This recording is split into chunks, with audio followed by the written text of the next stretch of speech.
Friends, welcome to my channel. Hello Priya. இன்னைக்கு வீடியோவில் நம்ம என்ன பார்க்க போகிறோம்னு பார்த்தீங்கன்னா, சூப்பரான ஸ்பைசியான வெஜிடபிள் போட்ட மேகி எப்படி பண்ணுறதுன்னு தாங்க பார்க்க போகிறோம். ஸ்பைசியாக வெஜிடபிள்ஸ் போட்டு சாப்பிட்டிங்கன்னா இன்னுமே டேஸ்ட் வேறு லெவலில் இருக்குங்க.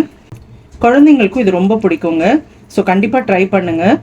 ஸோ வாங்க எப்படி பண்ணுறதுன்னு பார்த்துடலாம். இப்போ மேகி செய்கிறதுக்கு இது மாதிரி ஒரு கடாய் வச்சுட்டு கொஞ்சமாக எண்ணெய் ஊற்றிக்கோங்க. எண்ணெய் சூடானதும் இது மாதிரி ஒரே ஒரு பல்லு பூண்டை பொடியாக கட் பண்ணி ஆட் பண்ணிக்கலாம். இப்போ ஒரே ஒரு பெரிய வெங்காயத்தை பொடியாக கட் பண்ணி வச்சுருக்கேங்க, அதையும் ஆட் பண்ணிக்கலாம்.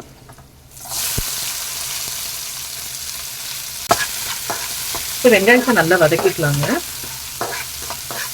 ஒரு தக்காளி கட் பண்ணி வச்சுருக்கேங்க, அதை ஆட் பண்ணிக்கலாம். தக்காளியில் இருக்கிற தண்ணி ஃபுல்லாக வற்றணுங்க, அதளவுக்கு நல்லா வதக்கிக்கோங்க. இப்போ பாருங்க, தக்காளியில் இருக்கிற தண்ணி ஃபுல்லாக வத்திருச்சு. இப்போ நம்ம காய்கறி ஆட் பண்ணிக்கலாங்க. இன்னைக்கு நான் கொஞ்சமாக கேரட்டு, கொஞ்சம் பீன்ஸு, கொஞ்சம் கேப்சிகம் கட் பண்ணி வச்சுருக்கேங்க, அதை ஆட் பண்ணிக்கலாம்.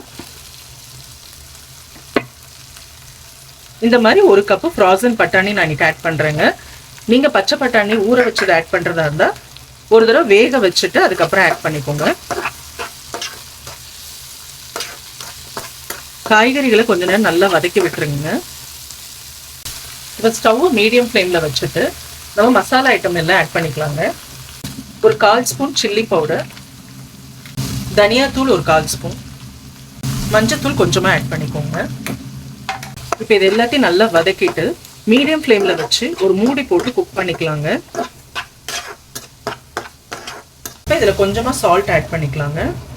ரொம்ப கம்மியாக போடுங்க, ஏன்னா நமக்கு மேகி மசாலாலையுமே உப்பு இருக்கும். ஸோ பார்த்து கம்மியாக போட்டுக்கோங்க. இப்போ நம்ம ஒரு மூடி போட்டு மீடியம் ஃப்ளேமில் வச்சு ஒரு 5 நிமிஷம் குக் பண்ணிக்கலாங்க. வெஜிடபிள்ஸ் எல்லாம் நல்லா வேகணும். இப்போ நம்ம ஓப்பன் பண்ணிடலாங்க. இப்போ ஒரு 7 மினிட்ஸ் ஆயிடுச்சுங்க மூடி போட்டு. இப்போ பாருங்கள், காய்கறி எல்லாம் நல்லா வெந்துருச்சு. இது மாதிரி நல்லா சுருண்டு வரணுங்க, அந்த அளவுக்கு நல்லா வேக வச்சுக்கோங்க. இப்போ நம்ம தண்ணி ஆட் பண்ணிக்கலாங்க.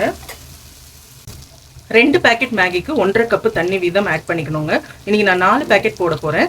ஸோ நான் 3 டம்ளர் தண்ணி ஆட் பண்ணிக்கிறேங்க.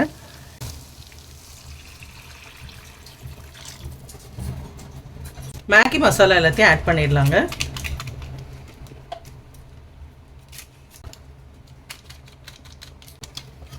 இப்போ தண்ணி நல்லா கொதிச்சதும் நம்ம மேகியை ஆட் பண்ணிக்கலாங்க. இப்போ பாருங்க, தண்ணி நல்லா கொதிக்குது. இப்போ நம்ம இந்த ஸ்டேஜில் நம்ம மேகியை ஆட் பண்ணிக்கலாங்க. நான் மேகியை உடைக்காமல் அப்படியே ஃபுல்லாக போடுறேங்க. நீங்கள் விருப்பப்பட்டால் நீங்கள் உடைச்சு போட்டுக்கோங்க.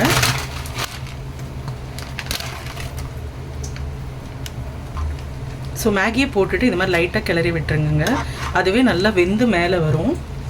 இப்போ பாருங்கள், எப்படி நல்லா வெந்து வந்திருக்கு பாருங்கள் மேலே. இது மாதிரி தாங்க வரணும்.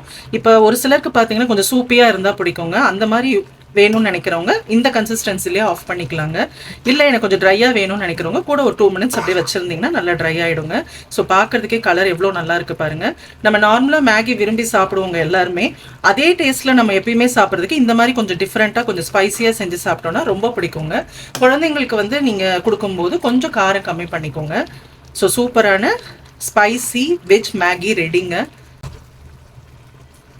இங்கே பாருங்கள், பார்க்கறதுக்கு எப்படி இருக்குது பார்த்தீங்க. ஸோ கண்டிப்பாக ட்ரை பண்ணுங்கள். ட்ரை பண்ணிவிட்டு எப்படி இருந்ததுன்னு சொல்லி எனக்கு கமெண்ட்டில் சொல்லுங்கள். வீடியோ பிடிச்சிருந்தா ஒரு லைக் போடுங்க. இது வரைக்கும் சேனலை சப்ஸ்கிரைப் பண்ணாதவங்க சப்ஸ்கிரைப் பண்ணிக்கோங்க. பக்கத்தில் இருக்கிற பெல் ஐக்கான் கிளிக் பண்ணிக்கோங்க. நான் போடுற அடுத்த வீடியோ உங்களுக்கு நோட்டிஃபிகேஷன்ஸில் வரும். நம்ம அடுத்த வீடியோவில் சந்திக்கலாம். டாடா பாய்.